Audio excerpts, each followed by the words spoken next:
नमस्कार, आदाब, सत श्री अकाल। स्वागत है आप सभी का आपके अपने यूट्यूब चैनल पर।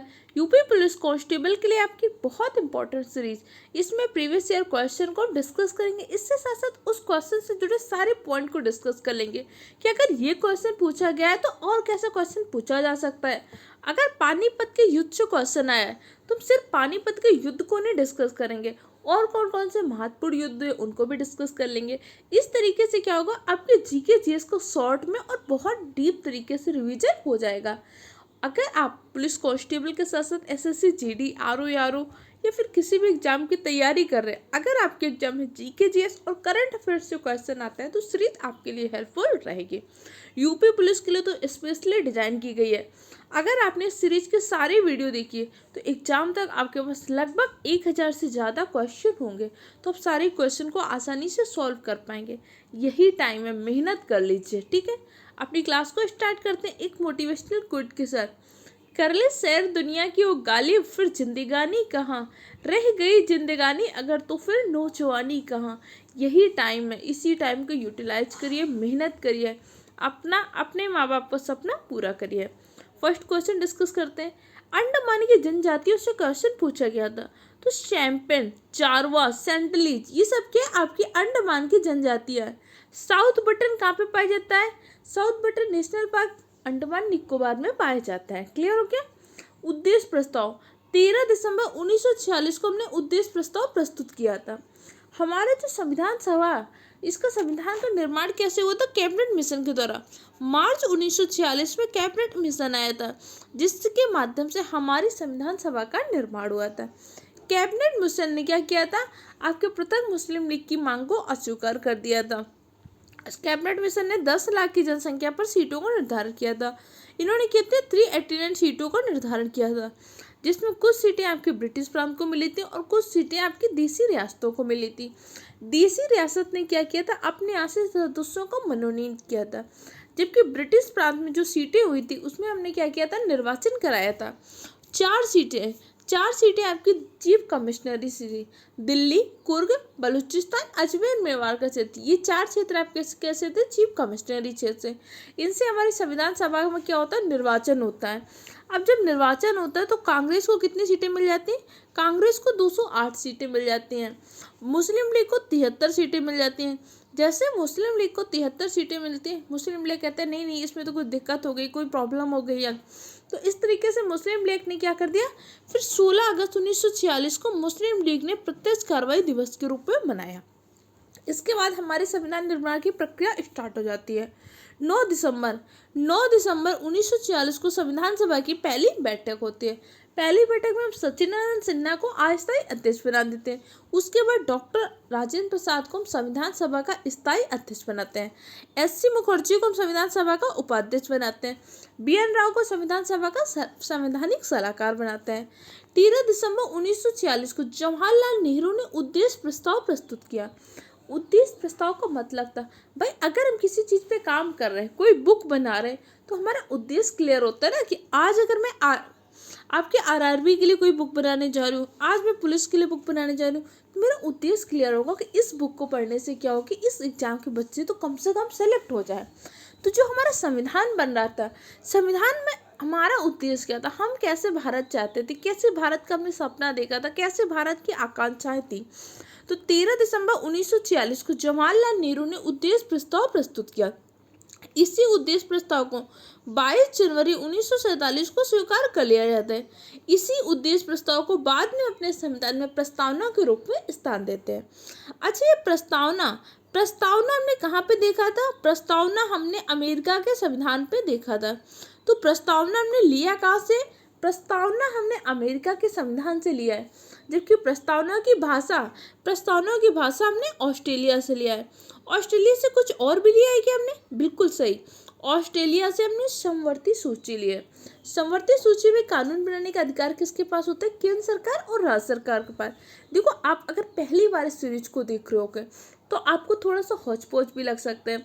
आपको लगेगा कहीं हिस्ट्री आएगी, कहीं पॉलिटी आएगी, कहीं साइंस आएगी, कहीं इकोनॉमिक्स आएगी, लेकिन यकीन मानिए अगर आपको रिवीजन करना है तो रिवीजन करने के लिए इससे बेस्ट तरीका नहीं हो सकता है। अगर जितना मैं आपको आधा घंटा में रिवीजन कराती हूँ, अगर इससे ज़्यादा चीज़ें आप खुद से आधा घंटा में रिवीजन कर पा रहे हैं तो आप क्लास मत देखिए, क्योंकि आपके पास यही टाइम है, यही मौका है यूटिलाइज करने का। आपने कितनी तैयारी की, कितनी वैकेंसी का वेट किया। अगर अब ये वैकेंसी निकल गई ना, नेक्स्ट वैकेंसी पता नहीं है। किसी की भी सरकार है, कोई भी पार्टी सरकार बनाए, किसी की भी प्राथमिकता में बेरोजगारी नहीं है। किसी भी को भी क्या है, इन सब पे ज़्यादा फोकस नहीं करना। अगर अभी वैकेंसी आ गई ना, नेक्स्ट वैकेंसी का नहीं पता, तो हर हाल में मेहनत आपको इसी वैकेंसी में करनी है। तो अब आपका क्या हुआ, तो उद्देश्य प्रस्ताव। हमने अपना प्रस्तावना की भाषा में शक्ति किसके पास है?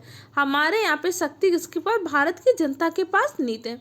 हम कहते हैं ना, हम भारत के लोग भारत को संपूर्ण प्रभुत्व संपन्न समाजवादी पंथ निरपेक्ष लोकतंत्रात्मक गणराज्य बनाने के लिए तथा उसके समस्त नागरिकों को सामाजिक आर्थिक राजनीतिक न्याय। सबसे पहले हम भारत के लोग, ये चीज़ें कहाँ से? रूसों का कथन था। रूसों ने बोला था हम लोग, तो उसको हमने अपने यहाँ पे क्या किया, हम भारत के लोग, भारत को संपूर्ण प्रभुत्व संपन्न। तो प्रस्तावना में जो शब्द आए, कई बार इनसे क्वेश्चन पूछते तो एक बार इसको समझ लेते हैं। सबसे पहले हम भारत के लोग, अर्थात हमारे यहाँ पे क्या, जो भी शक्तियाँ दी गई हैं भारत की जनता को दी गई है। प्रभुत्व संपन्न, प्रभुत्व संपन्न का मतलब होता है हम अपने सभी फैसले ले सकते हैं, चाहे हमारा देसी मामला हो चाहे विदेशी मामला हो, चाहे भारत में कैसे हमारे अपने डिसीजन लेना है, कैसे अपनी व्यवस्था चलानी है, हमें पंचायती राज व्यवस्था लानी है, क्या करना है, क्या निर्णय लेने, अपने देसी मामले ले सकते हैं। इसके साथ साथ भाई हम अपने विदेशी मामलों में भी निर्णय लेने के लिए स्वतंत्र है, कि भारत को रूस का साथ देना है, कि भारत को यूक्रेन का साथ देना है, कि भारत को किसी का साथ नहीं देना। हम अपने विदेशी मामलों का निर्णय ले सकते हैं। भारत को कॉमनवेल्थ का सदस्य बनना है कि नहीं बनना, भारत कॉमनवेल्थ का सदस्य बन गया तो कब भारत का कॉमनवेल्थ सदस्य से बाहर निकलना है कि नहीं निकलना है, ये भारत का निजी मामला है। हम अपने डिसीजन खुद ले सकते हैं।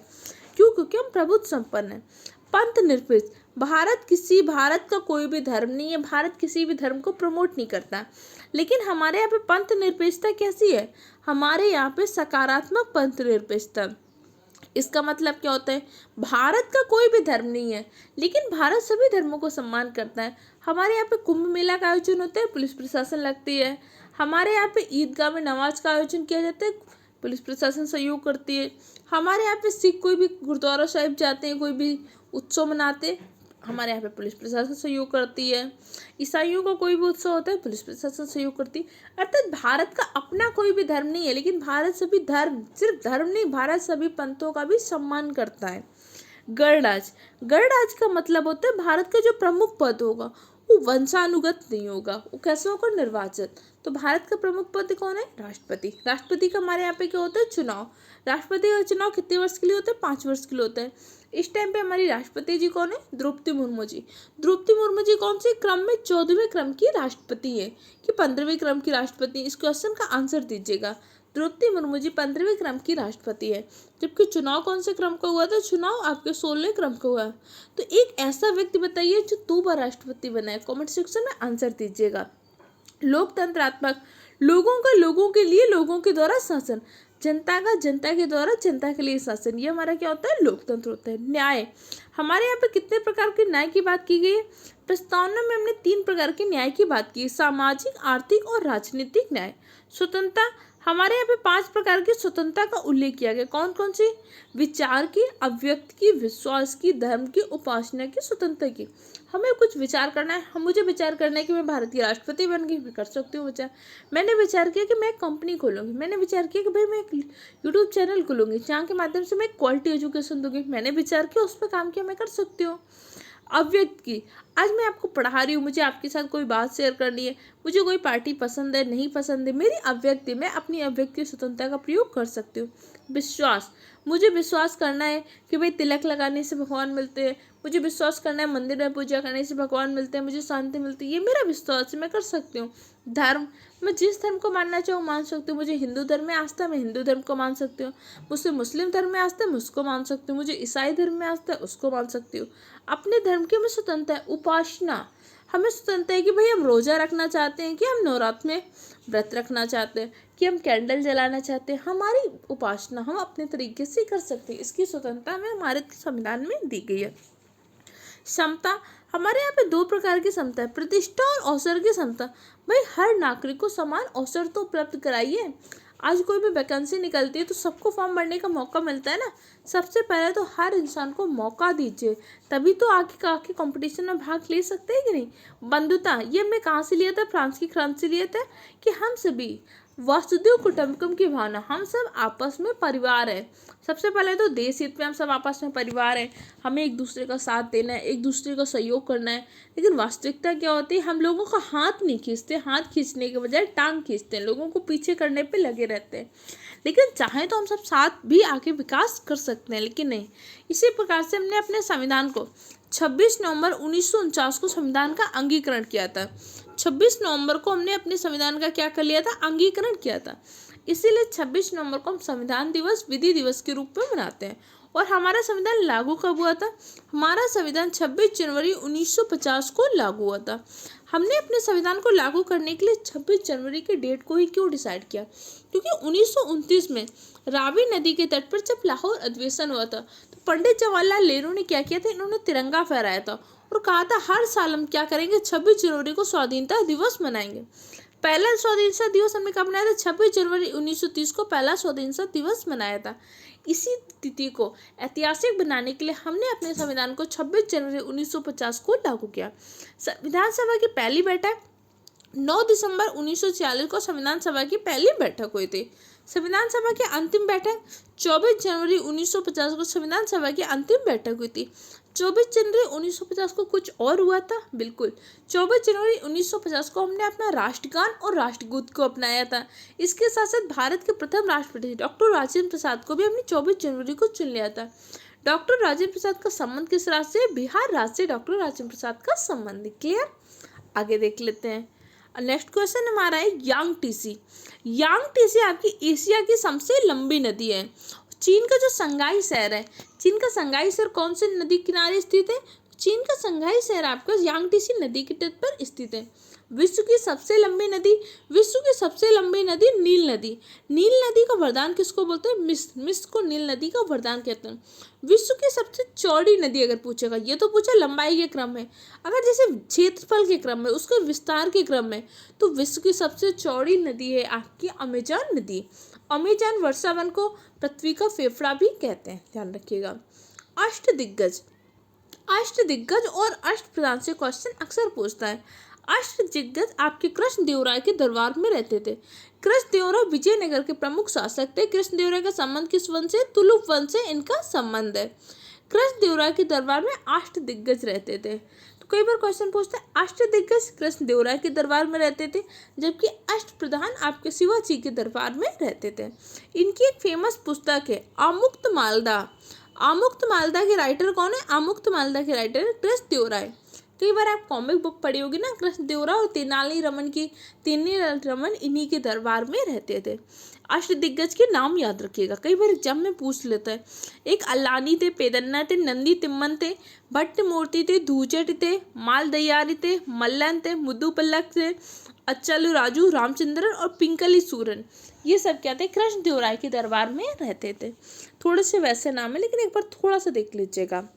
अच्छा, विजयनगर साम्राज्य की स्थापना किसने की थी, विजयनगर साम्राज्य की स्थापना की थी हरिहर तथा बुक्का, दो भाइयों ने विजयनगर साम्राज्य की स्थापना की थी। कृष्णदेवराय का संबंध किस वंश से है, कृष्णदेवराय का संबंध आपके तुलुप वंश से है।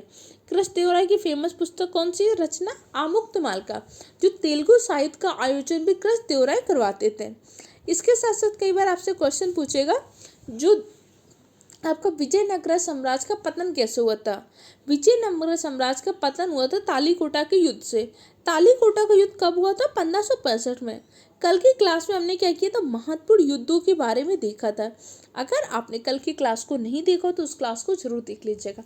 अब ये तालीकोटा का युद्ध आपके आने वाले एग्जामों में जरूर पूछा जाएगा। क्यों पूछा जाएगा, क्योंकि इस तालीकोटा के युद्ध के ऊपर अभी एक मूवी बनाई जा रही है, इसलिए आपके एग्जाम के लिए इम्पोर्टेंट है। नेक्स्ट देखते हैं, अष्टप्रधान किसके दरबार में रहते थे, तो अष्टप्रधान आपके शिवाजी के दरबार में रहते थे। अष्टदिग्गज आपके कृष्णदेवराय के दरबार में रहते थे, जबकि अष्टप्रधान शिवाजी के दरबार में रहते थे। अब चलिए शिवाजी से जुड़े कुछ इंपॉर्टेंट चीज़ों को देख लेते हैं। इनका जन्म कब हुआ था, 1630 ईस्वी में इनका जन्म हुआ था। किस राजवंश से थे? भोसले राजवंश था। इनकी डेथ कब हो गई थी? 1680 में डेथ हो गई थी। इनका राज्याभिषेक कब हुआ था? 1674 में शिवाजी का राज्याभिषेक हुआ था।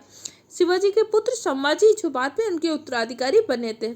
इनका जन्म शिवनेरी दुर्ग में हुआ था, महाराष्ट्र के, जबकि मृत्यु इनके रायगढ़ के दुर्ग में हो गई थी। इनके पिता कौन से थे? इनके पिता थे आपके साजी भोसले, लेकिन इनका पालन पोषण इनके दादा कोटदेव ने किया था। इनकी माता जीजाबाई का इनके ऊपर बहुत ज़्यादा प्रभाव पड़ा था। इसके बाद इन्होंने कुछ लिखे थे। एक तो आपको गोरिल्ला युद्ध पद्धति को सर्वप्रथम शिवाजी ने ही प्रारंभ किया था। इसके बाद क्या होता है, इन्होंने अपने गुरु के लिए भी बहुत चीज़ें की हैं। एक तो गोरिल्ला युद्ध पद्धति से क्वेश्चन पूछता है, गोरिल्ला युद्ध पद्धति को प्रारंभ किसने किया था? गोरिल्ला युद्ध पद्धति को शिवाजी ने प्रारंभ किया था। छत्रपति इनकी उपाधि थी। छत्रपति क्या थे? शिवाजी की एक उपाधि थी। शिवाजी के जीवन में इनकी माता जीजाबाई का बहुत ही महत्वपूर्ण योगदान रहा। इसके साथ साथ इन्होंने क्या किया था? इनके संरक्षक गुरु कौन थे? संरक्षक थे दादाजी कोटदेव। इनके आध्यात्मिक गुरु रामदास जी थे। सूरत की संधि हुई थी 1775 में। पुरंदर की संधि 1776 में हुई थी। बाड़गांव की संधि 1779 में की गई थी। सालबाई की संधि 1782 में की गई थी। देव गांव की संधि 1803 में। सूची अर्चिन गांव की संधि 1803 में होती। राजघाट की संधि 1805 में। ये महत्वपूर्ण संधि है, इनको ध्यान रखिएगा। इन्होंने मुगलों के खिलाफ बहुत युद्ध किया। मराठा साम्राज्य के टाइम पे मुगलों को बराबर टक्कर लेते रहता है मराठा साम्राज्य। क्लियर हो गया? तो आज की क्लास में हमने इतने पॉइंट डिस्कस किया, बाकी के पॉइंट नेक्स्ट क्लास में डिस्कस करेंगे। वीडियो कैसा लगा इसका फीडबैक जरूर दीजिएगा। और सबसे इम्पोर्टेंट, जितने पॉइंट बताए इन सारे पॉइंटों को याद कर लिए, क्योंकि अगर डेली आप इतने पॉइंट याद करते रहे ना, तो एग्जाम टाइम तक आपके पास सारी करंट का एक बहुत अच्छा रिवीजन होगा। अगर आप चाहते हैं इसी तरीके से मैं करंट का भी रिवीजन कर रहा हूँ तो कमेंट सेक्शन में बताइएगा। मिलते हैं कल की क्लास में। Okay, thank you.